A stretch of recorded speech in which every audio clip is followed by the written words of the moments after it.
Alright guys, welcome back to another edition of Neon Trash. Real quick today, I thought we would bust open the old VHS vault and check out a 1980s feel-good comedy.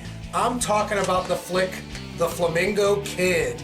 This stars Matt Dillion, and I gotta be blunt, I've never actually seen this movie before whatsoever in my entire life. I am a fan of Matt Dillion, he's a pretty good actor, and I like movies from the 1980s, especially comedies. They're just a lot of fun.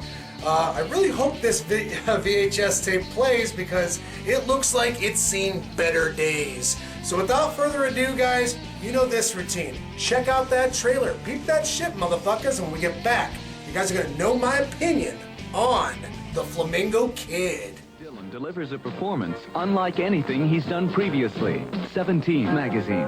2 thumbs up. Very funny. At the movies. Welcome to the old Flamingo, Jeffrey! An absolute charmer. Hi. The perfect gift. Us magazine. The Flamingo Kid is by far the best and funniest work yet done by Matt Dillion, the New York Times. The Flamingo Kid, rated PG-13. Now playing at a selected theater near you.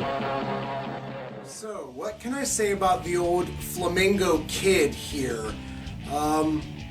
What a warm and completely unexpected treat this movie was. Matt Dillion is excellent as the lead. The overall plot itself is very simplistic, but it is a perfect window into 1960s American life through the lens of a 1980s cinematic execution. And what can I say? I liked everything about this movie. For some reason, in the 1980s, directors and movie producers were infatuated with 1950s and 1960s culture. We had it with releases like Back to the Future, and eventually we would see it with movies like The Rocketeer and Indiana Jones, and even kind of a pulpy execution with Batman 1989.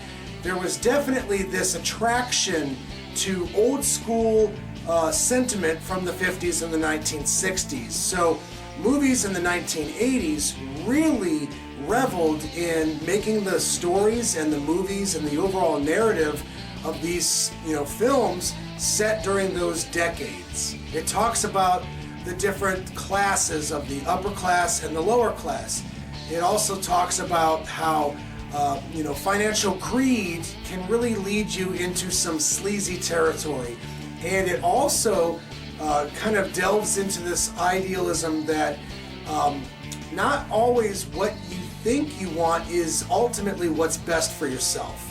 The music in this movie was phenomenal. The entire soundtrack has that awesome 1960s beach blanket bingo surf rock vibe. Now, whereas the entire movie I feel like was executed in a very well fashion, I feel like ultimately the story itself is nothing too complex and nuanced. So I did like Matt Dillion, in his role, and I did like all the other actors here in the movie, but it's nothing too deep. So I will say that this movie, The Flamingo Kid, was a completely and unexpected treat. I didn't read the back synopsis of this VHS when I had purchased it, and I definitely flew in blind watching it tonight.